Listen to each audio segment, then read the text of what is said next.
Alhamdulillahi wa kafa wa salatu wa salamu ala ibadihi alladhina astafa khususan ala afdalihim wa khatamin nabiyyin Muhammadin al-amin wa ala alihi wa sahbihi ajma'in wa ba'd. Brother Chairman, respected members of the management committee, and brothers and sisters, Assalamu alaikum wa rahmatullahi wa barakatuh.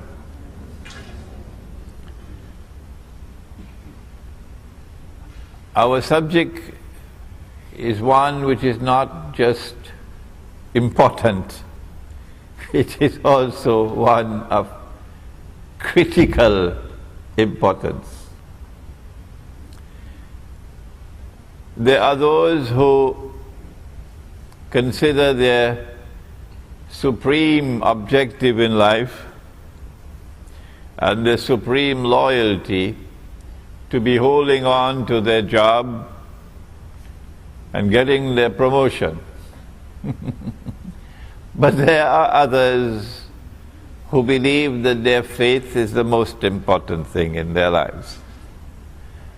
And such people would want to sacrifice whatever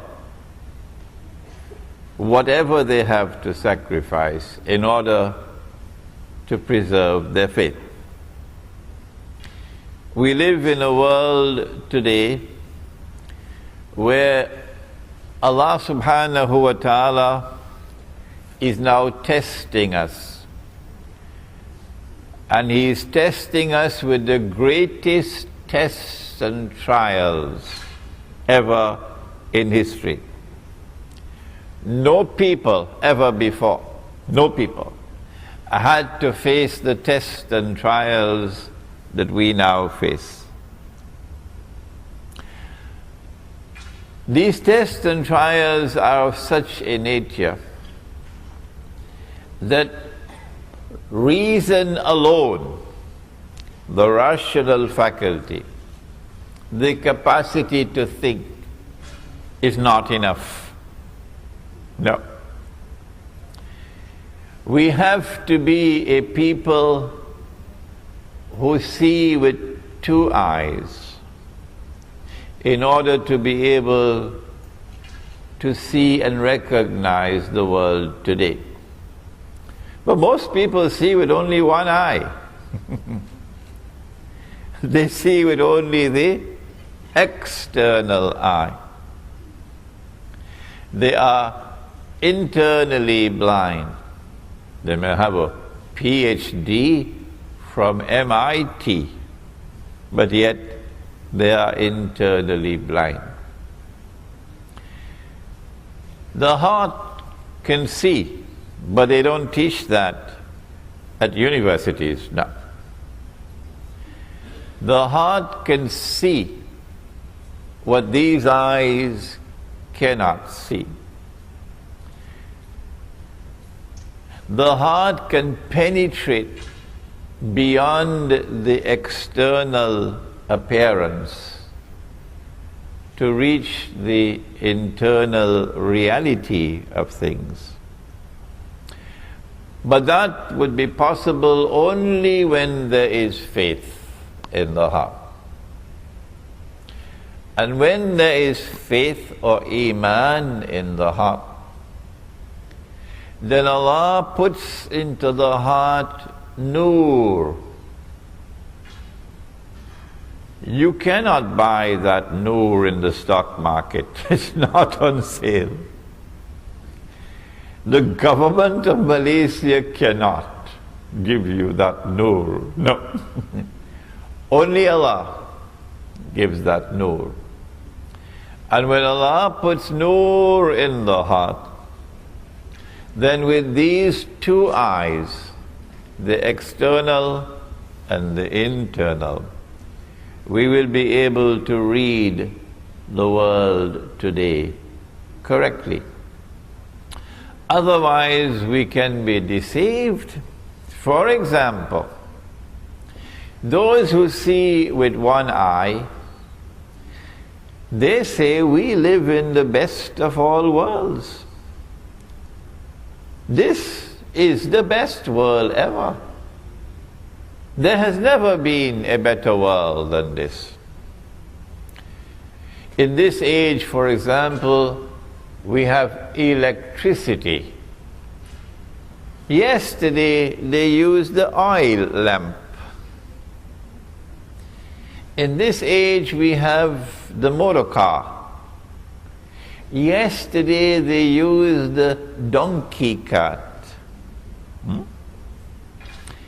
In this age we have the telephone, something that you are familiar with in this company. And yesterday they used to use birds, pigeons, to take messages. In this age we have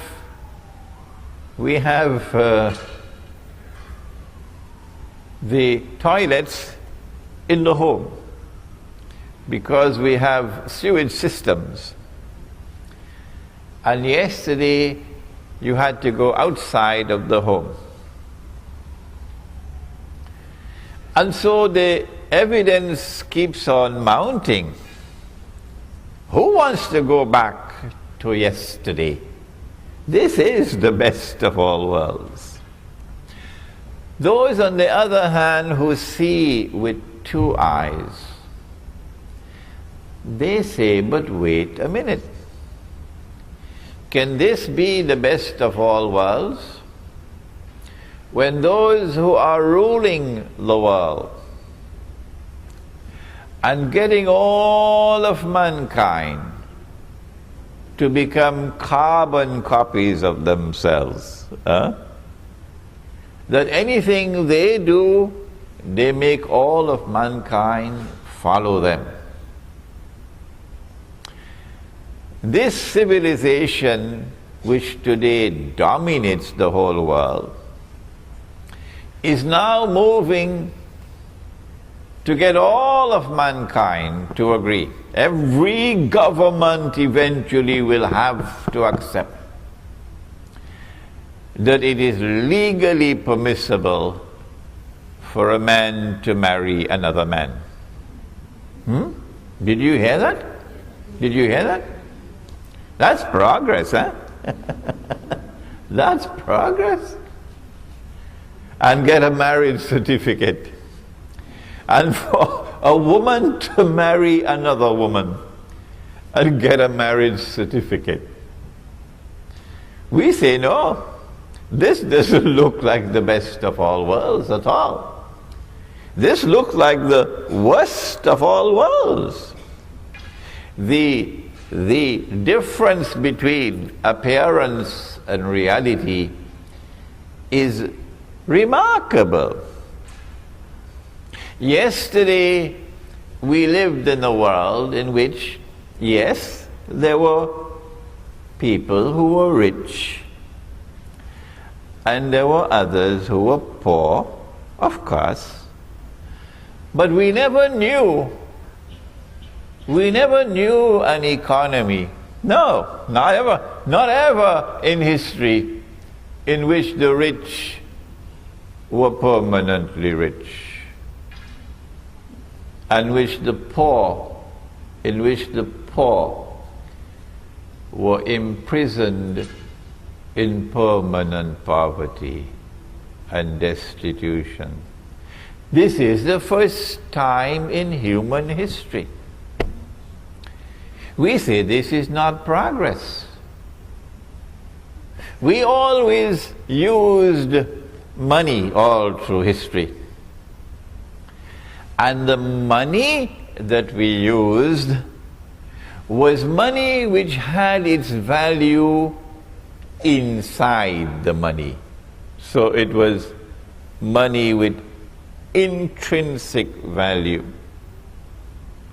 So if somebody wanted to rob you, they had to come at you and take the money from you by fighting you. Huh?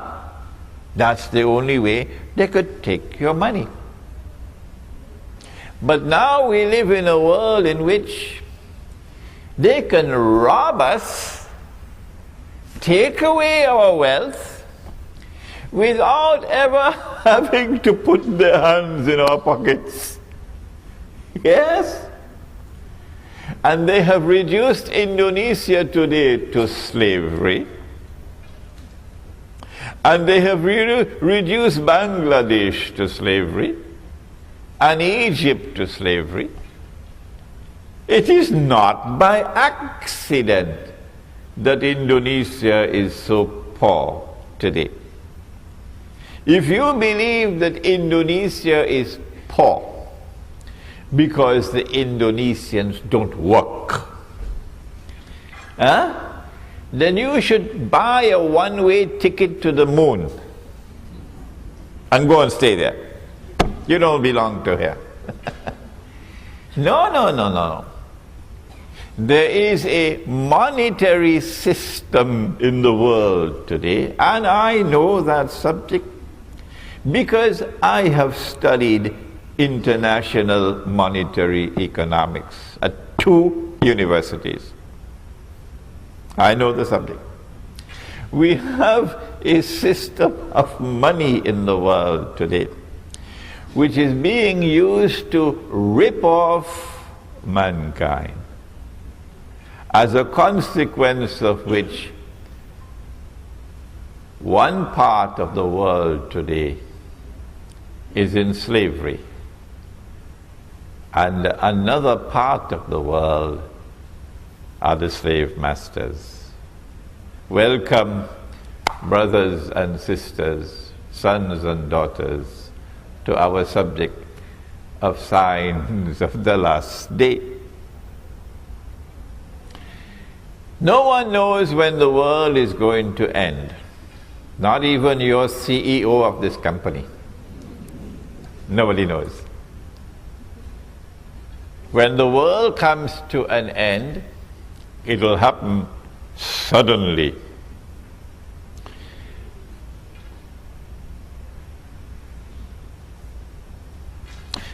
Two people will be sitting with a cloth between them, engaged in a business transaction, and the world will end before they could complete their discussion. A man would take his horse for water, and the world will end before the horse can drink the water.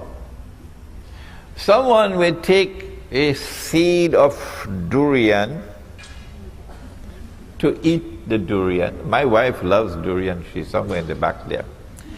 And the world will end before the durian could reach your lips, said the Prophet alayhi salatu wasalam.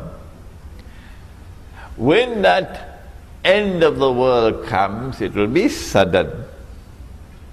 And then you see the mountains like pieces of cotton wool. And then you see the graves of people and their bodies being pitched out of the graves. And then there will be a transformation of the entire world into something which is new. So if this is a world of space and of time, that would be something which would be different. But we are not concerned with the end of the world. No. We are concerned with an age which will come before the end of the world. And we have chosen to call this the end of history. That in this end of history, truth must triumph over all rivals. Justice must prevail in the world. the Security Council of the United Nations, that bunch of crooks could do what they want. Governments could stamp their feet and jump however they want. But justice will prevail in the world, and the oppressor will bite the dust in the end of history.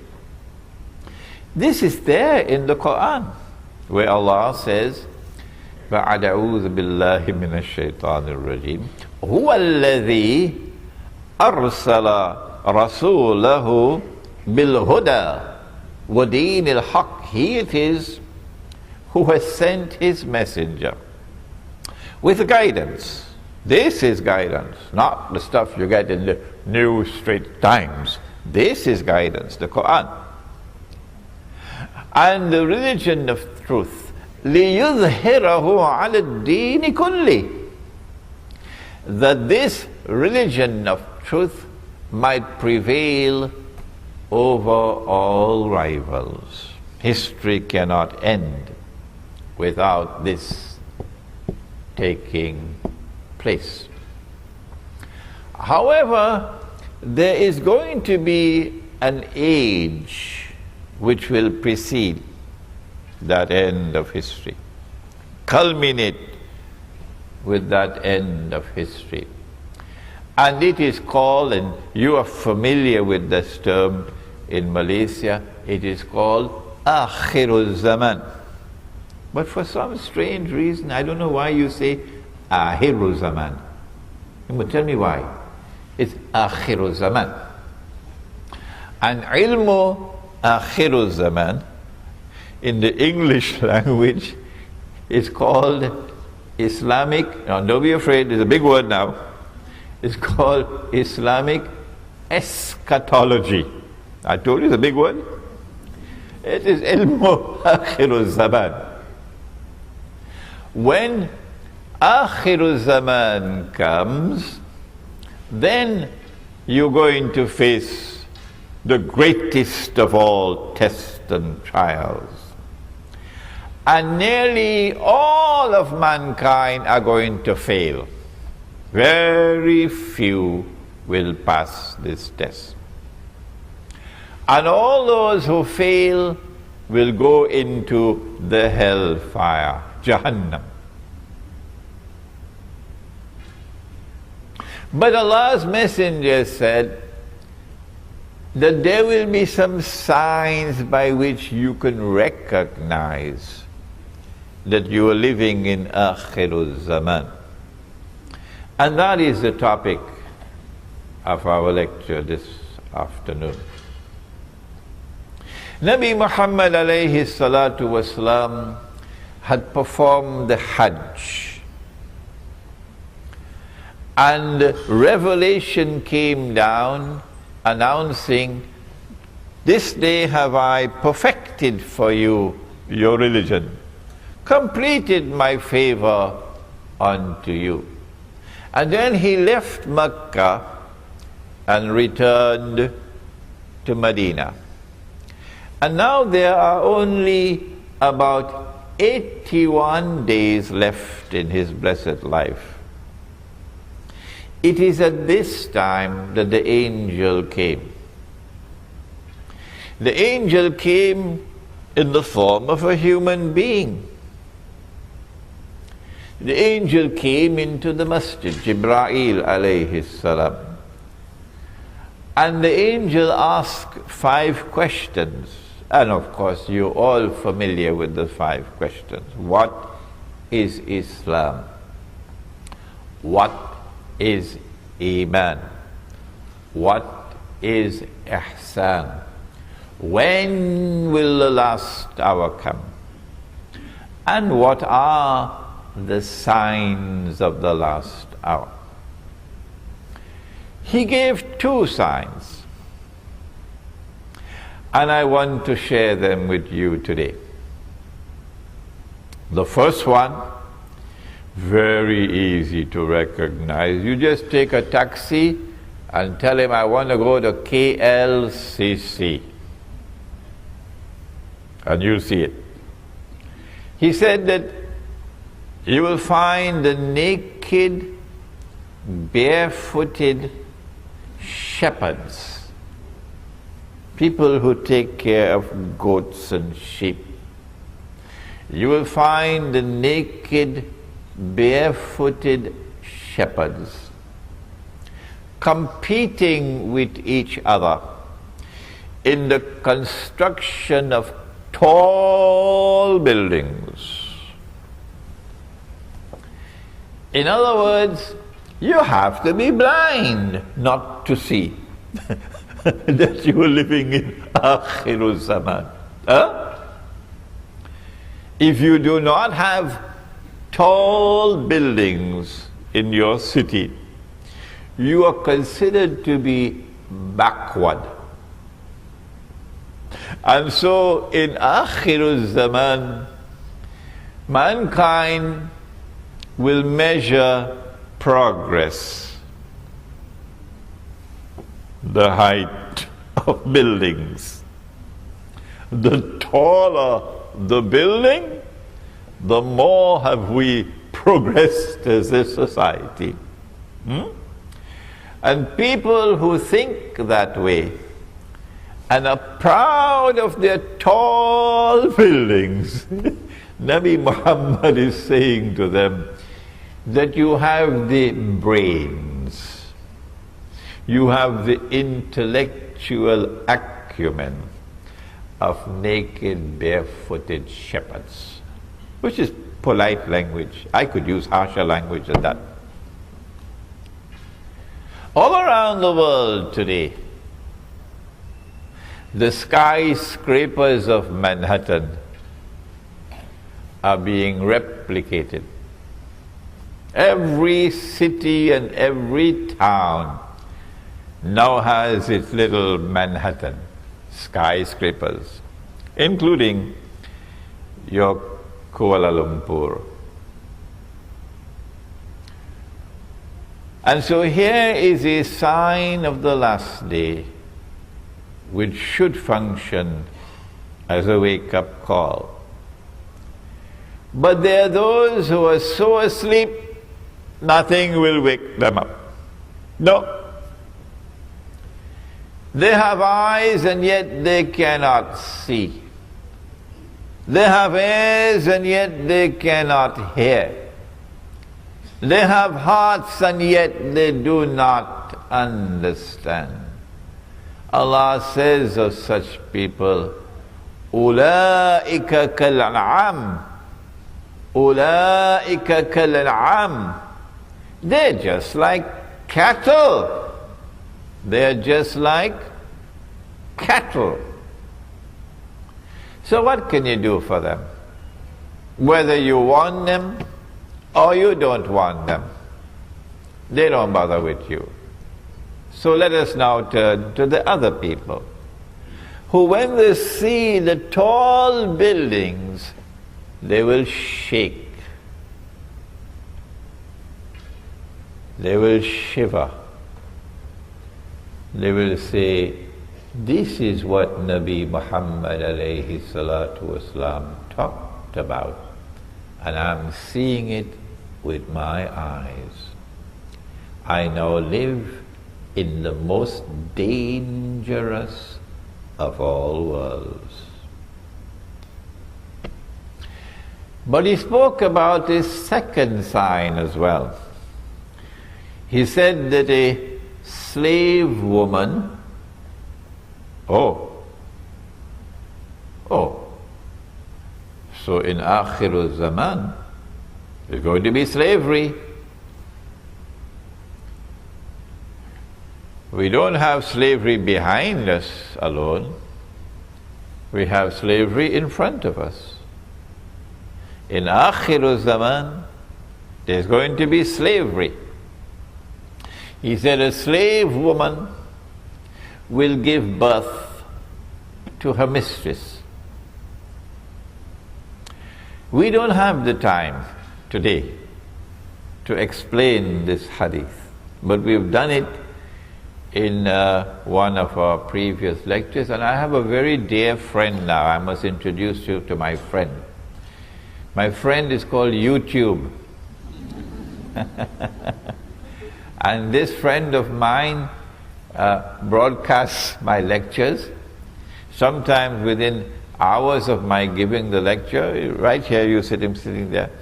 And then in France they can sit down and listen to the lecture. And now in France they're asking for French subtitles. So you will find on YouTube a lecture in which I've explained this subject. An Islamic response to Dajjal's modern Western feminist revolution.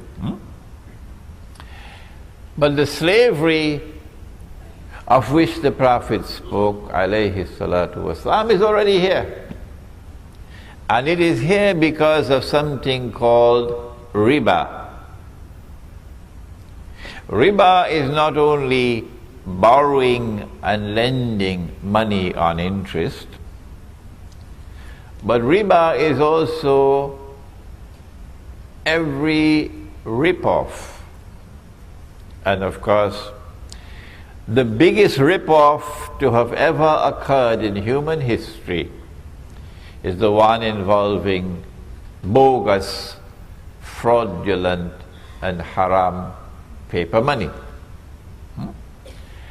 And the money which is coming now, because paper money is on its way out, the US dollar, when last I heard about it, is in a special part of a hospital called ICU.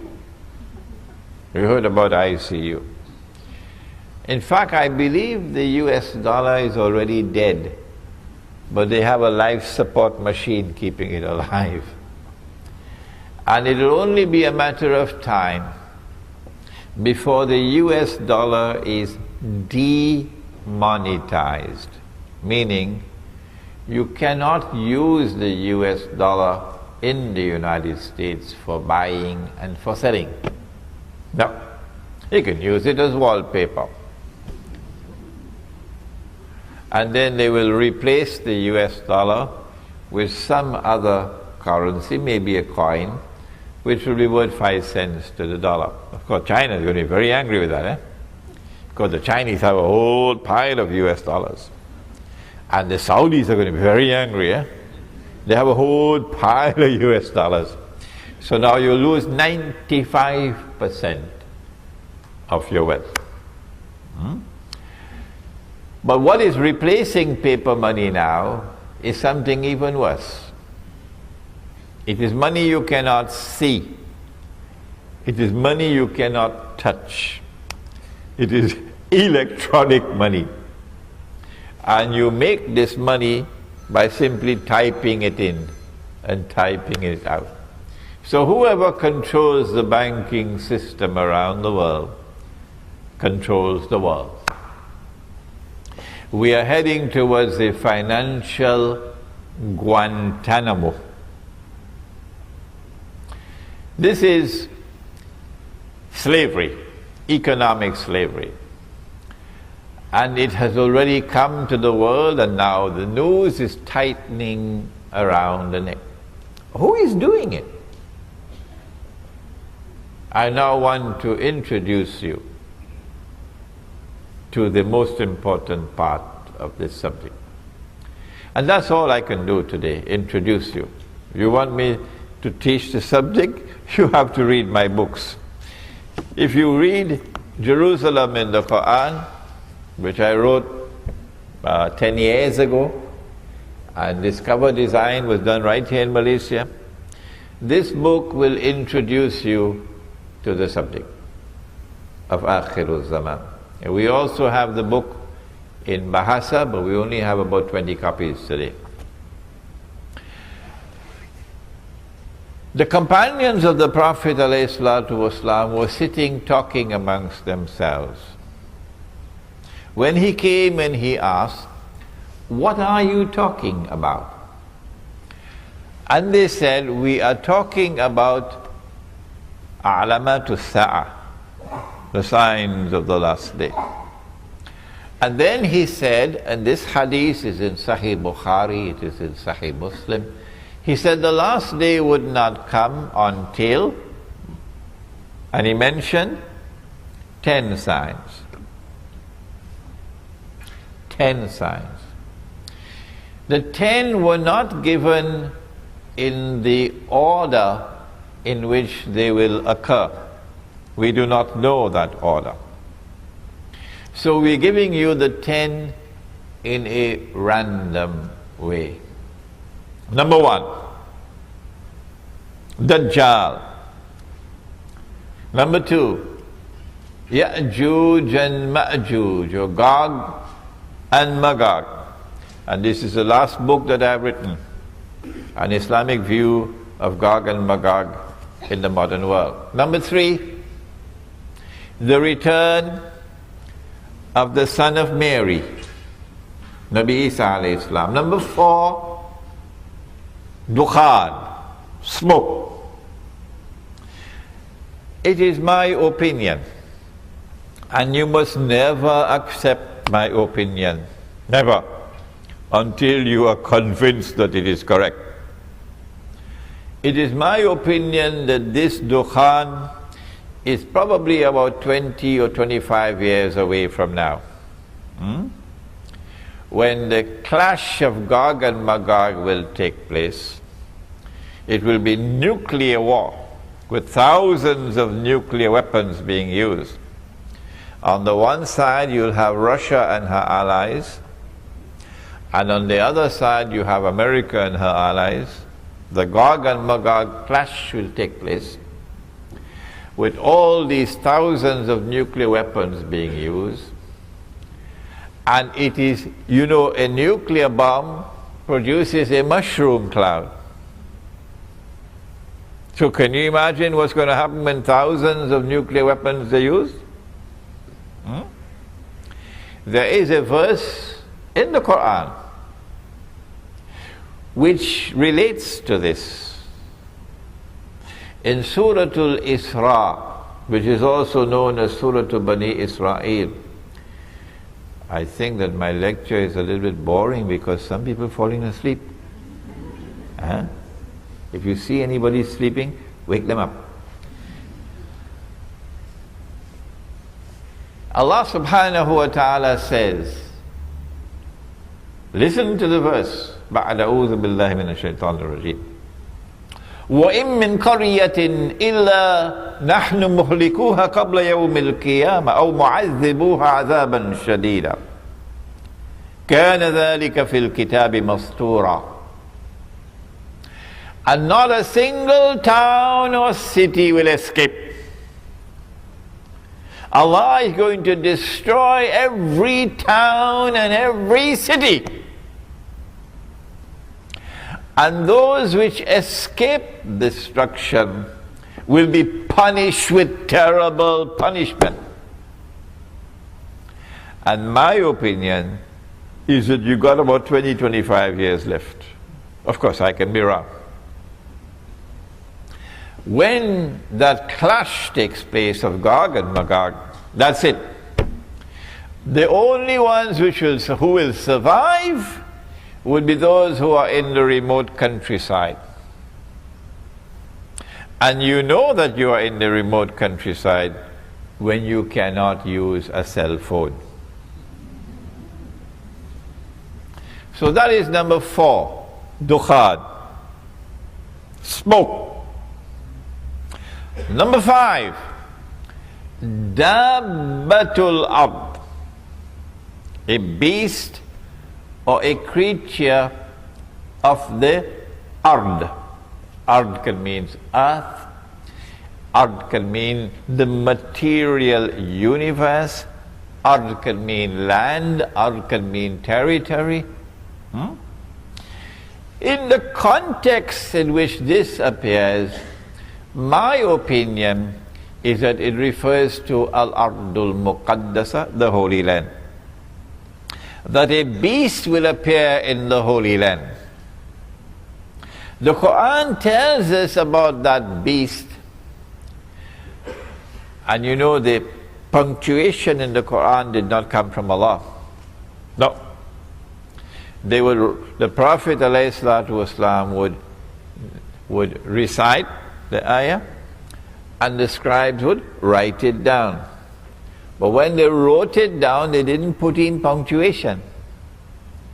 So this is one word which can have two possible meanings. That the beast would tukallimuhum, speak to them, or taklimuhum, wound them. My understanding is the second meaning is more appropriate. And so I have come to the conclusion that this state of Israel today is the beast of the earth. But Allah knows best. Number 6, that the sun would rise from the west. My methodology of study is that the Quran is the only supreme authentic authority in Islam. And no hadith has absolute authenticity. And therefore the Quran sits in judgment over the hadith. Hadith cannot change the Quran. No. The Quran tells us that the sun rises from the east. I believe it does in KL, does it? From the east? Right, good. And the sun sets in the west. The Quran tells us that. And the Quran also tells us, La tabdila li khalqillah, that Allah's creation does not change. Therefore, I have come to the conclusion that the sun cannot physically rise from the west. No, because that would be in conflict with the Quran. But you would be surprised at the number of emails I'm getting from all over the world. Sheikh, there's something called reverse magnetic theory or something like that or the other. And the sun is actually going to rise from the west. Oh, they're not giving me any peace at all. Therefore, I have to understand the sun rising from the west to be something which is symbolic. There is going to be a false sunrise. That false sunrise will come from the west. It is not the true sunrise. This false sunrise wants to replace the true sunrise. And so I have perceived that false sunrise to be modern Western secular civilization. But this is my opinion. Do not accept my opinion unless you are convinced that it is correct. Number 7, 8, and 9. That there will be 3 khusuf, plural of khas. A khas is a movement of the earth, which is normally called an earthquake. But this movement of the earth would result in a sinking down of the earth. One would be in the east, the second would be in the west, and the third, you know, I was here a few years ago, and in Tamansuri, UK, it was Ramadan. The people, you didn't hear about it? They had woken up in the morning for the Sahri, and the whole house went down. You didn't hear about that? Tamansuri, UK. So one in the east, one in the west, and the third one in Arabia. And that third one in Arabia, that is the one which will confirm that this is Imam al-Mahdi. Not the eclipse of the sun and the moon, no. This is the one, the sinking down of the earth in Arabia. And number 10, that a fire will come out of Yemen. I don't understand this to be a literal fire. I understand this to be a revolutionary fire. You remember 1990? Some of you may have been born already. 1990, huh? When Saddam Hussein sent his troops into Kuwait, huh? And took over Kuwait, remember? Oh my, you should have seen the Malay people, they were all celebrating. Yes, the Malay were very happy. And all the Malay were supporting Saddam. In Singapore as well, giving headache to the Singapore government. Because they detested Kuwait. They detested Kuwait. And the Yemeni people, there were about 8 million of them working in Saudi Arabia. And the Yemeni people all applauded and they supported Saddam Hussein. So when Bush Sr. sent what he called a desert storm and pushed this Iraqi army out of Kuwait, Saudi Arabia then retaliated against those 8 million Yemenis and threw them out of the country. So the heart of Yemen is anti-systemic.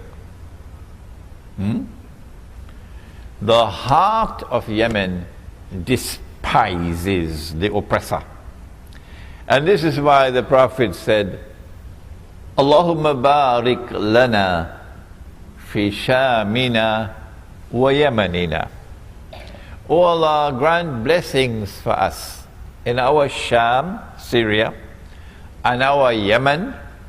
I wish he had included Indonesia as well. And so a fire will come out of Yemen and drive mankind to their place of assembly, which is Arafat. And so that spells goodbye to Saudi Arabia. These are the 10 major signs of the last day. And I don't have the time now. Each one of these will take some time to explain, each one of these.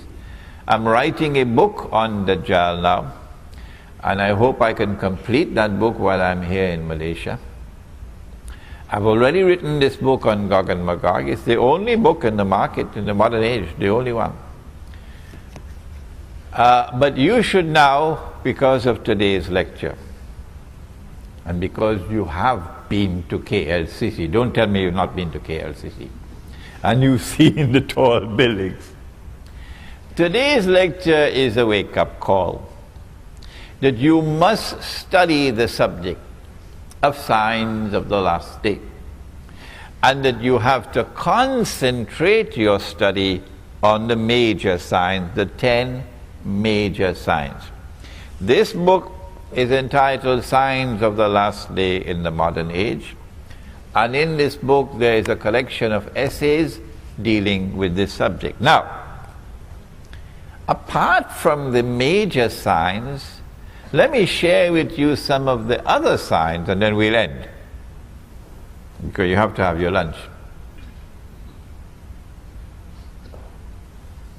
I don't know how tasty your lunch is going to be now, but I have to tell you. He said, sallallahu ta'ala alayhi wa sallam, he said, in the last age, women will dress like men. I hope you don't get angry with me. Women will dress like men. So you will see her in a jacket, cut masculine style jacket. And you will see her wearing trousers. And I have seen her with a tie in McDonald's, the tie. And this is the working woman's clothes. When you see that, tears should come in your eyes. That 1400 years ago, our Prophet, in the desert of Arabia, he said that this will happen. Why is she dressed like a man? Answer: so that she can assume the functional role of men in society. So now she gets dressed and goes to work and faces the morning traffic, and she works all day, and then she comes back home in the evening with her briefcase. Don't be annoyed with me, I have a job to do. And faces the evening traffic and advances in her career. When she is at work, she's an officer. She has men working under her, so she can't talk to them in a feminine voice. Her voice has to be masculine. So her voice becomes masculine. If you hear her on the telephone, you won't know, is it a man or a woman? And as her voice becomes masculine, and her work is masculine, oh my gosh, you should see her face. The face of a woman is soft and gentle, beautiful. No man here will differ with me that the most beautiful thing that Allah has ever created is a woman. Come on, tell me. But now she loses her femininity.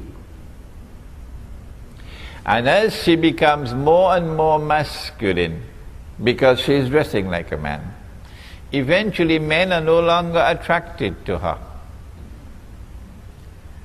And so now the day will get married to the day and get a marriage certificate. And the night will marry the night and get a marriage certificate. He said it 1400 years ago. Now when she goes to work, morning to evening, plenty traffic in KL, who's going to take care of the children? And that's a problem, because if you don't have any children, he's going to look for another woman. Yeah, if you don't have any children, you're going to look for another woman. So, who is going to take care of the children? Answer: oh, put the children in a daycare center. So I went to the daycare center. I spoke to the baby, only 6 weeks old, and a miracle occurred and the baby spoke to me. And I asked the baby, "Baby, do you prefer the daycare center or mommy?" And the baby said, "Prefer mommy." Oh, I see. So mommy is violating your right as a baby, and mommy is neglecting you. Well, the consequences of an evil deed is an evil result. So when the baby grows up, guess what the baby does with mommy? They put mama in a junkyard of human beings. You know junkyard? When the motor car can't roll anymore, you put the motor car in a junkyard. So this is a nursing home for old people. So I went there and I saw her on a rocking chair. I said, "Mama, Mama, can you hear me? Mama, what do you want?" I said, "Do you prefer to be here or in the home with your grandchildren. No, I want to go back to the grandchildren. This is punishment. You're being punished. He said that woman would be dressed and yet be naked. When last have you been to KLCC? Huh? When women are dressed, before that, I missed out one. But they're going to be angry with me now, eh? These fellas on this side. But never mind, we'll be friends after the lecture is over. He said men will dress like women. 1400 years ago he said that. Why would a man dress like woman? Why? Because he wants to assume the functional role of woman. You see? So when the two of them get married, the two men, one will be the dominant partner and the other would be the woman. If a man wants to dress as a woman, what is the first thing he has to do? I wish I had the time to wait for answers, but I don't have the time. Remember, don't be angry with me, I have a job to do. If a man wants to dress as a woman, the first thing he has to do is to shave off his beard. It is not by accident that every civilization in human history had the beard until the sun rose from the west. And modern secular Western civilization shaved off the beard, and guess what the rest of men in the world did?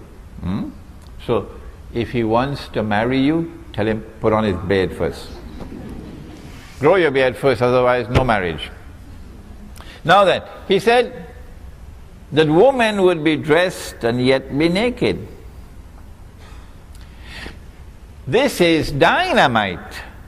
Yes, this is going to cause explosions. Why?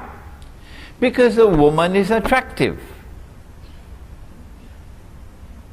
You know, when Allah's messenger built the masjid, you know he put the men at the front, and you know he put the women at the back. You know that, of course. And you know he said that when women go down in sajda, they must remain in sajda longer than the men. You know that? No? Nobody ever told you? Yes. When women go down in sajda, in salat, they must remain in sajda longer than the men. This is a command of the Prophet alayhi salatu wasalam. Why? He said some of the men may not have enough cloth to cover themselves. And if a woman were to raise her head too quickly, it would be an unwelcome sight. So he put the men at the front and the women at the back, and told the women to remain longer in sajda. Why did he not put the women in the front and the men at the back? Answer: no man would be able to pray. No, you can't concentrate on prayer when you have women in front of you. Because women are beautiful. Women are desirable. And if there's a man who does not have desire for women, something is wrong with him. Give him a one-way ticket to the moon. So when women start to take off their clothing, you're heading for trouble. Yes. And he said women will be dressed and yet be naked.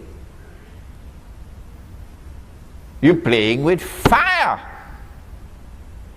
And he said the fire is going to come. Why? He said that eventually, I don't think it has come to Malaysia as yet, but it has already come to London and Paris and Japan and so on. He said you will find people having sexual relations in public like donkeys. Like donkeys. And this sexual revolution is provoked by a feminist revolution which takes woman and gets her to take off her clothing.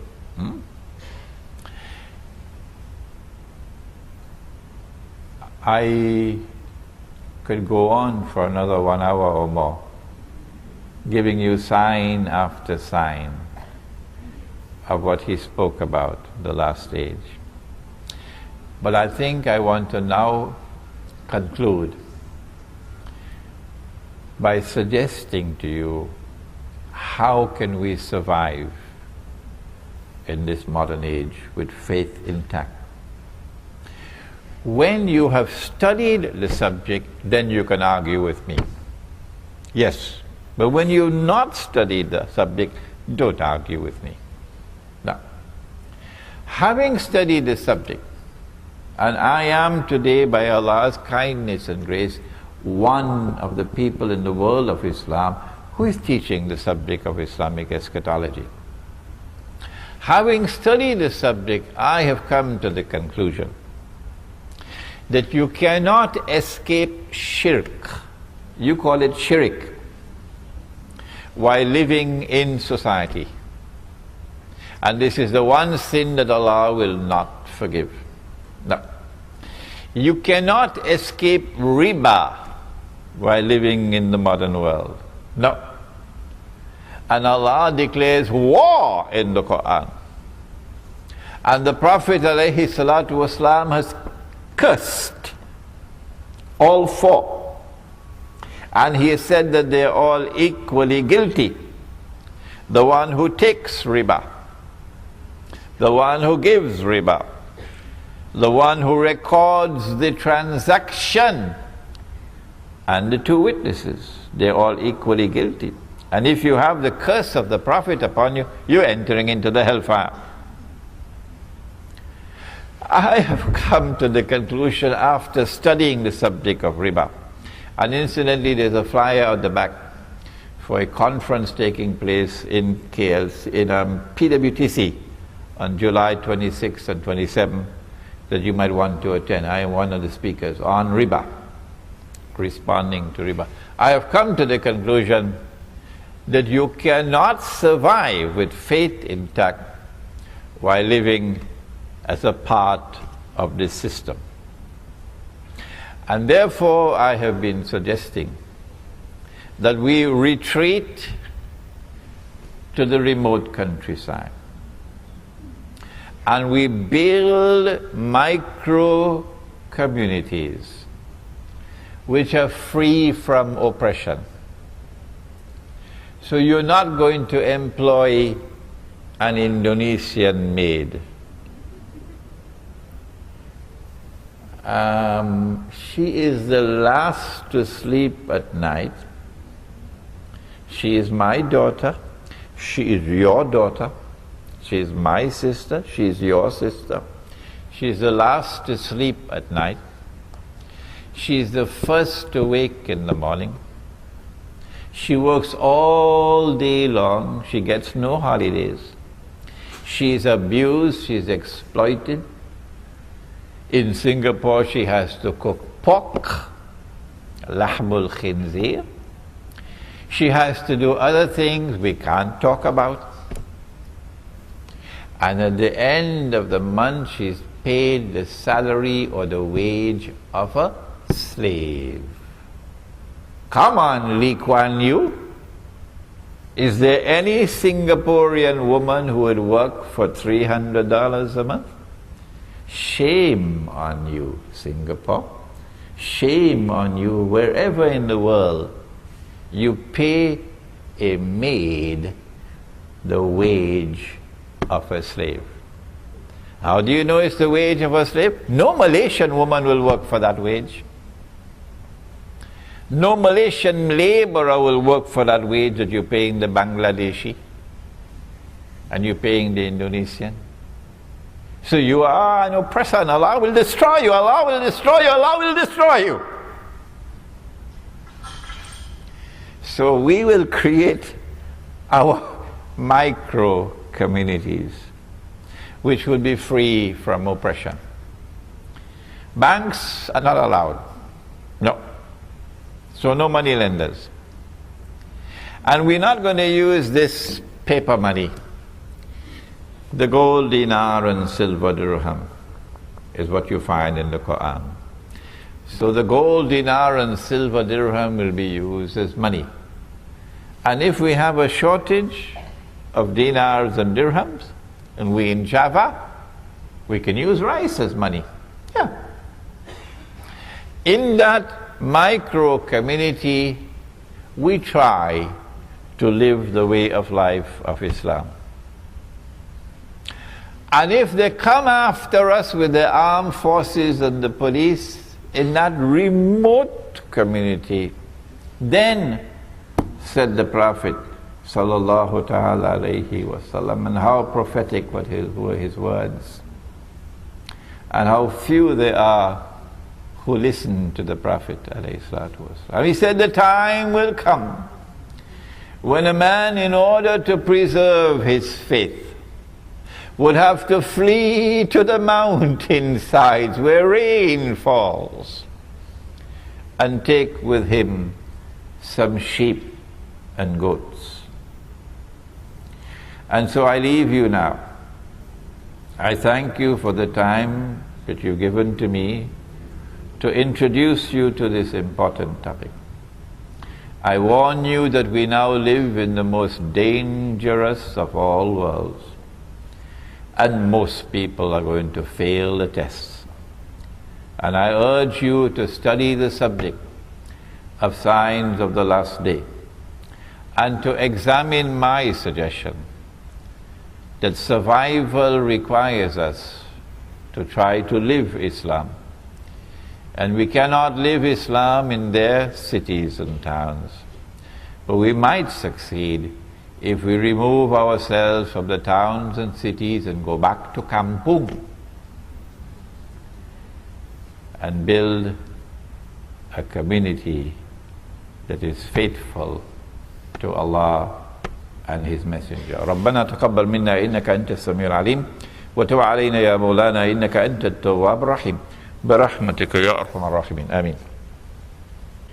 I saw my teacher, Maulana Dr. Fazlur Rahman Ansari, conducting a class.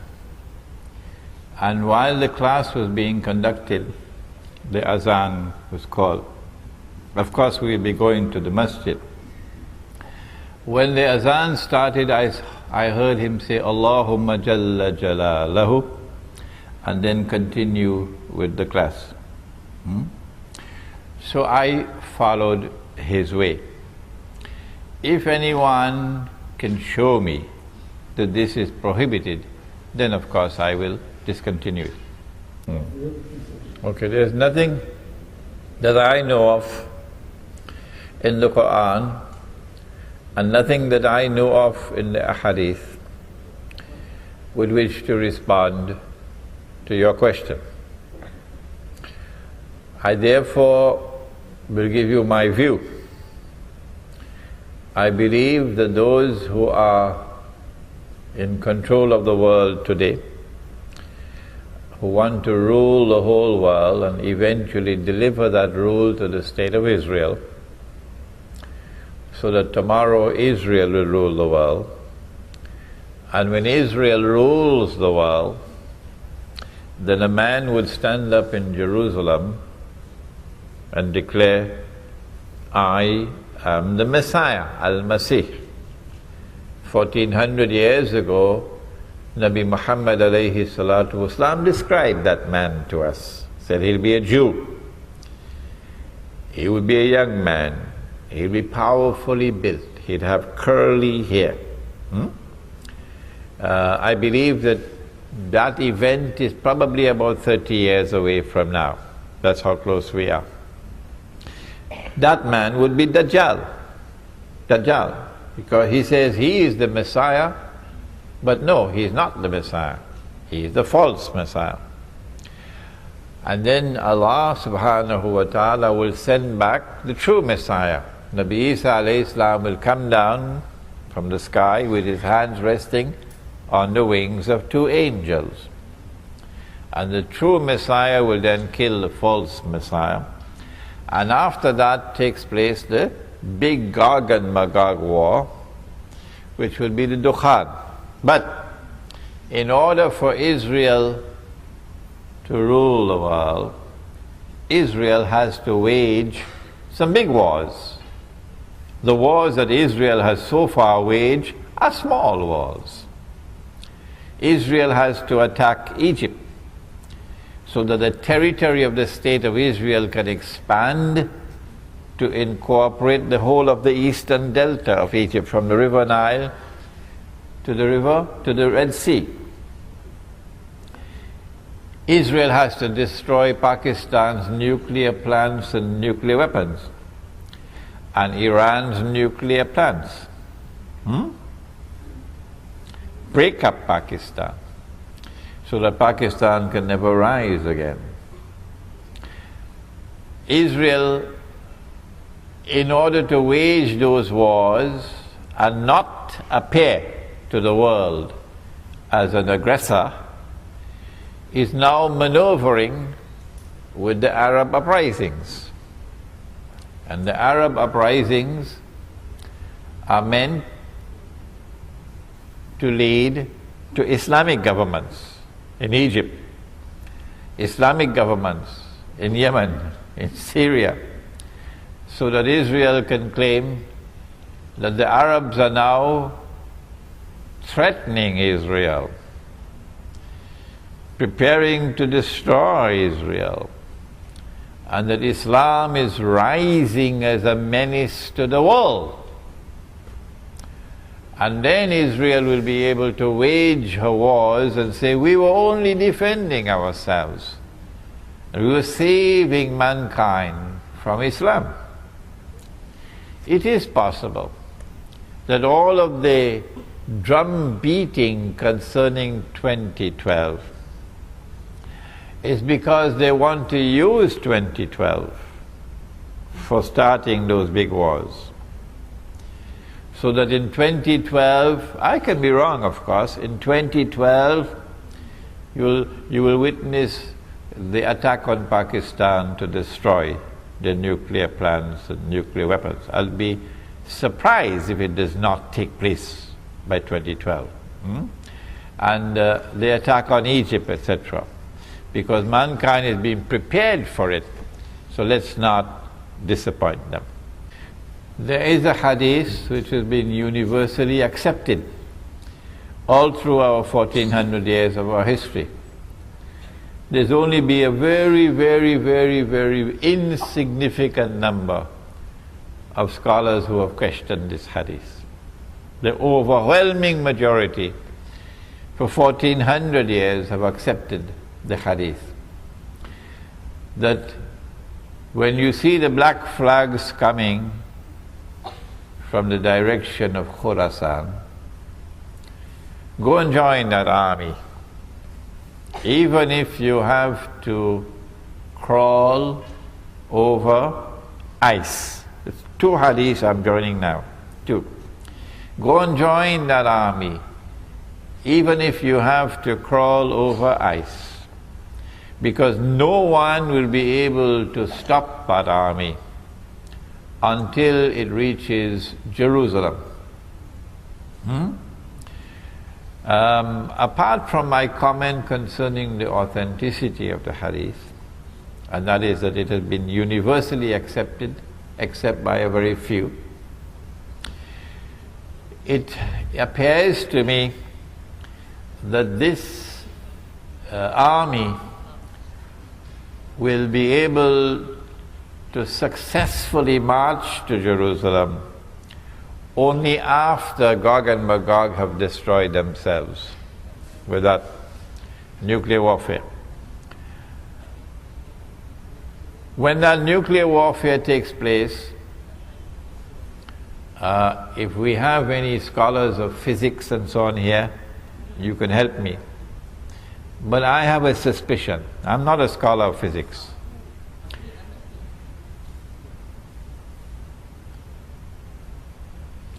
I have a suspicion that the radiation in the atmosphere which we now have through these towers, so you can use your cellular phones and so on, and your laptop wireless, that the radiation that is now in every town and every city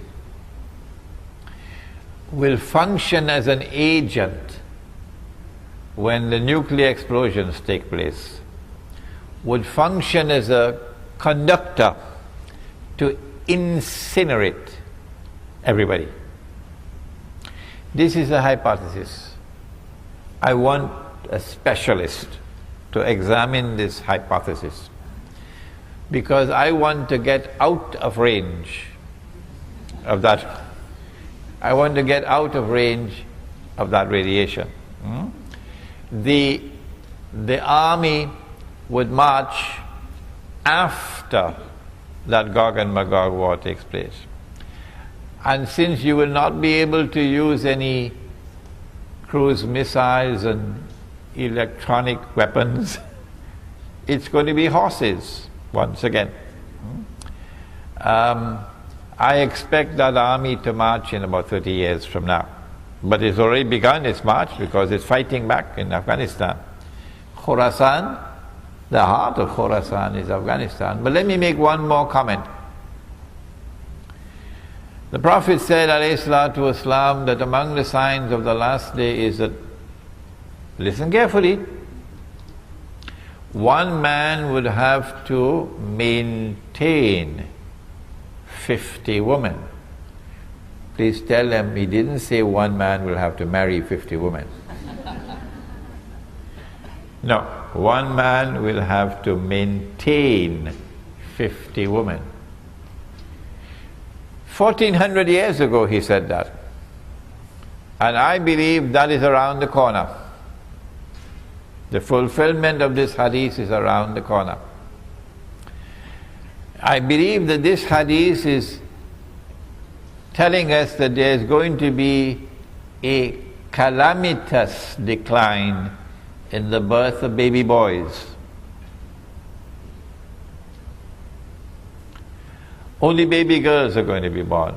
Rare would be the birth of a baby boy. Why? Why? The medical doctors have explained to me that the sperm has male chromosomes and female chromosomes. And when the male chromosome fertilizes the egg, then a baby boy is born. But when the male chromosome does not fertilize the egg, then the default is a baby girl.